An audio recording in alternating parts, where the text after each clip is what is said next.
L'homme ne vivra pas de pain seulement, mais de toute parole qui sort de la bouche de Dieu. Voici votre moment de méditation quotidienne.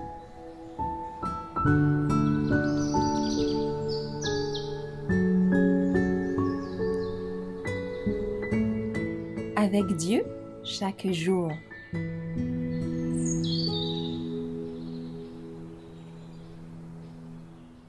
Le casque du salut, le 6 novembre. Il se revêt de la justice comme d'une cuirasse, et il met sur sa tête le casque du salut. Il prend la vengeance pour vêtement, et il se couvre de la jalousie comme d'un manteau. Ésaïe 59, verset 17. Que de gens ont des idées confuses en ce qui concerne la conversion. Du haut de la chair, ils ont souvent entendu répéter les mots « Il vous faut naître de nouveau »,« Vous devez avoir un cœur renouvelé ».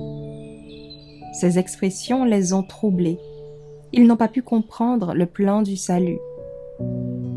Que de croyants ont été entraînés à leur perte par les doctrines erronées enseignées par certains pasteurs au sujet du changement qu'opère la conversion.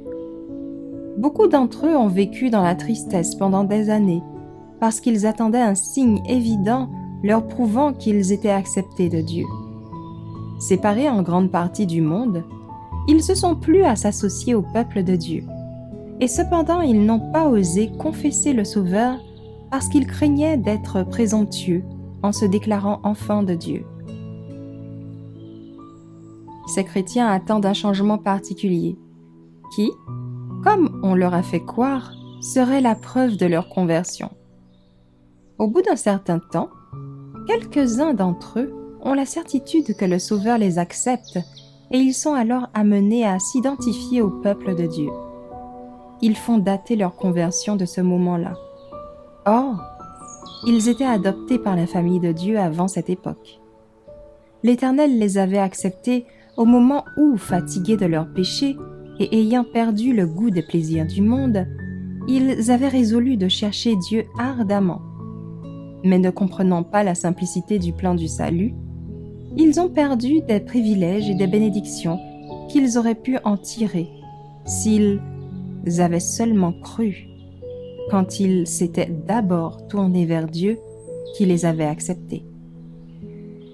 D'autres tombent dans une erreur plus dangereuse encore. Ils sont dirigés par leurs impulsions, ils ressentent une émotion et ils considèrent cet élan de l'âme comme la preuve qu'ils sont acceptés par Dieu et convertis. Mais les principes de leur vie ne sont pas changés.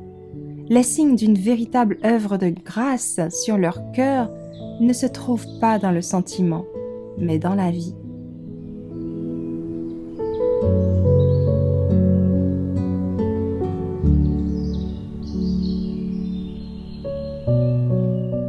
Merci d'avoir écouté cette présentation. Assurez-vous de nous rejoindre demain pour votre moment de méditation quotidienne avec lereste.org.